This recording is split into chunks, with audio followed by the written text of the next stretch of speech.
อ๋อเอาที่มาดิเอ๊ะเรียกเขาเล่นน้องพี่ตา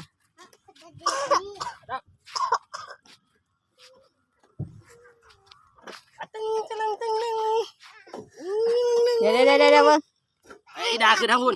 อีดามันคือทั้งหมดอีดาคือมันดิผู้ได้หนักก็กันมาดู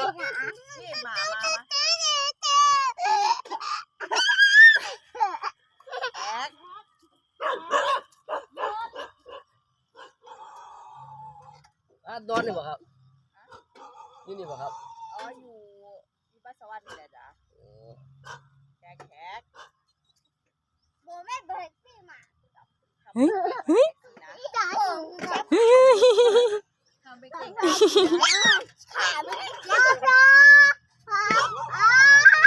ว่าจะไหนอายุอะไรนี่ดิไม่ใช่น้องคือสูงน้ำหนักก็สิหลายเอาจับดีจับเนี่ยอันนี้จับดีๆโยมเห็นจะมาตีน้องเหยียบนี่เห็นจะมาดิอย่าตีลูก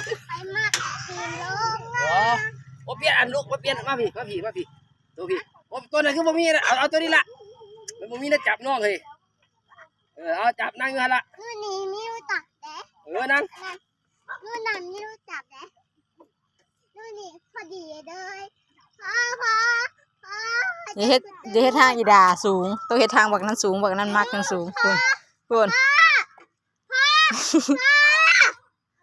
มันบ่ยอมลงเนาะอะไรนะบ้านเนี่ยเอาจับบ้างนี่ตัวจับเมื่อกี้ขึ้นว้าไปนี่เจ้าอันน่ะนี่นะห่วย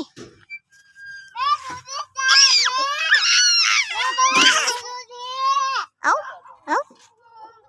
มาสิตัวเดียวแห้งพอแล้วแห้งไอ้ลงมาดิเอาขึ้นพี่นี่ขึ้นนี่เดี๋ยวได้ขึ้นจับมันขึ้นมันจะตะลุดนี่เร็ว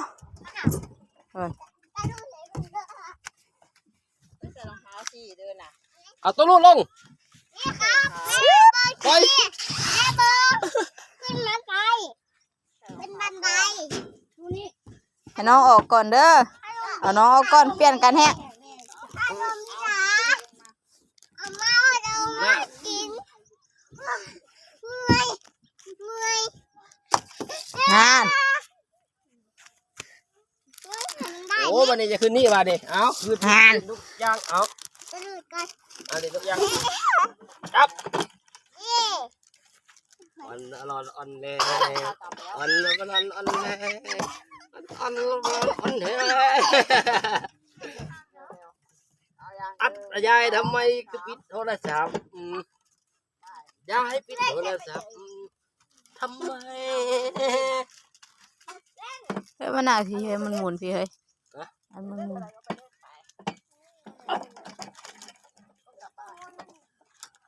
ได้มาหนักพี่เลยมึงบาดขึ้นเลยนั่งเธอก็ขึ้นได้เลยเอาอีดาขึ้นน้ำ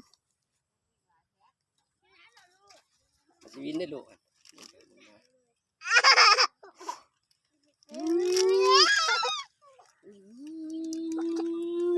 ปีนข้ามเลยไหมมันวินเลยอ้าวแต่นี่แห้งวินแล้วมันวินอะไรกันก็ไม่โคตรเนาะดิอะไรขึ้นนะพ่อจ๋าวินไอ้นี่แหละวินอันว่าวินนะวินห่วยวินวันห่วย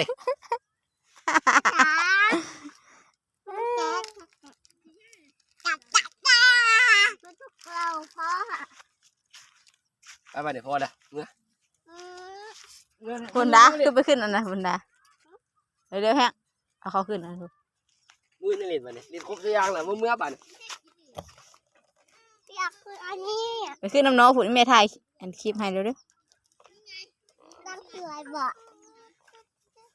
จำจังนี้ ๆเอาอีดาขึ้นน้ำเอาอีดาขึ้นแน่อุ้มมันขึ้นแนว จับแล้วดีมันตกนั่งครับดี กูจะเบื่อว่าโอ้ยจ๋าก็ต้องหมุน ไปแล้วครับไปแล้วครั บึ้ บ นบึ้น สวย ไปแล้วครับไปแล้วครับ คักเด้อวะ